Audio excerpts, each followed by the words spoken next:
Hello guys, in here I will do podcast assessment, and my name is Destama Raffi, and last number 698. My name is Novali Dashauki and my last study number 685. Hello everyone, welcome back to our podcast Casual Talks and National Issues. I'm Noval. And I'm just thanks for spending your time with us today. In today's episode, we're going to discuss a topic that affect millions of people very years, especially here in Indonesia, natural desert in Sumatra. Yes, Sumatra is one of Indonesia's biggest island and it's rich in natural resources, but unfortunately, it's also one of the region most vulnerable to natural disaster. When we talk about natural disaster in Sumatra, there are several types that often occur: flood, landmass, earthquakes, and forest and land fires. Floods and probably that the most common. Almost every rainy season we hear news about flooded house, submerged roads, and people being evacuated from their homes. Areas like Riau, South Sumatra, and part of Aceh are often affected.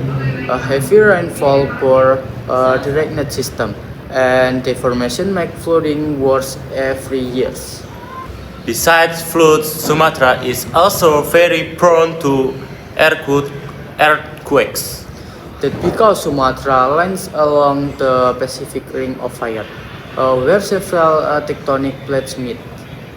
This means earthquakes are a natural risk that cannot be eliminated. However, the damage becomes much worse when buildings are not designed to withstand earthquakes. Exactly. Poor urban planning and lack of disaster preparedness make earthquakes more dangerous than they should be. Another major disaster in Sumatra is forest and land fires. Many of these fires are actually caused by human activity, especially land clearing for agricultures using burning methods. Every dry season has from forest fires becomes a serious problem.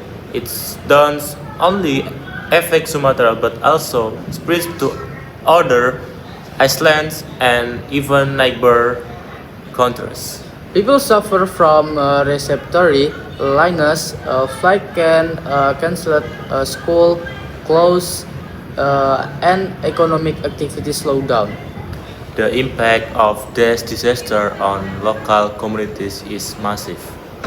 Many families lost their homes and are forced to stay in evacuation centers for weeks or even months.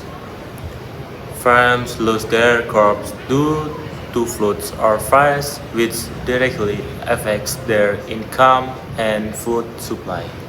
Children often miss school and some often experience trauma after losing their homes or seeing their environment destroyed.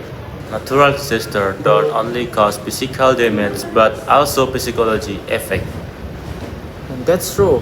Many survivors experience fear, stress, and anxiety, especially when the disaster happens repeatedly. Imagine living in a place where every rainy season you're afraid your house might be flooded again. This kind of constant fear deeply affect people quality of life. So what can be done to reduce the impact of natural disaster in Sumatra? First, the government needs to play a stronger role by enforcing environmental laws more strictly. Illegal logging and irresponsible land clearing should be punished firmly. The government also need to improve early warning system and disaster response infrastructure. But disaster management is only the government responsibility. Absolutely.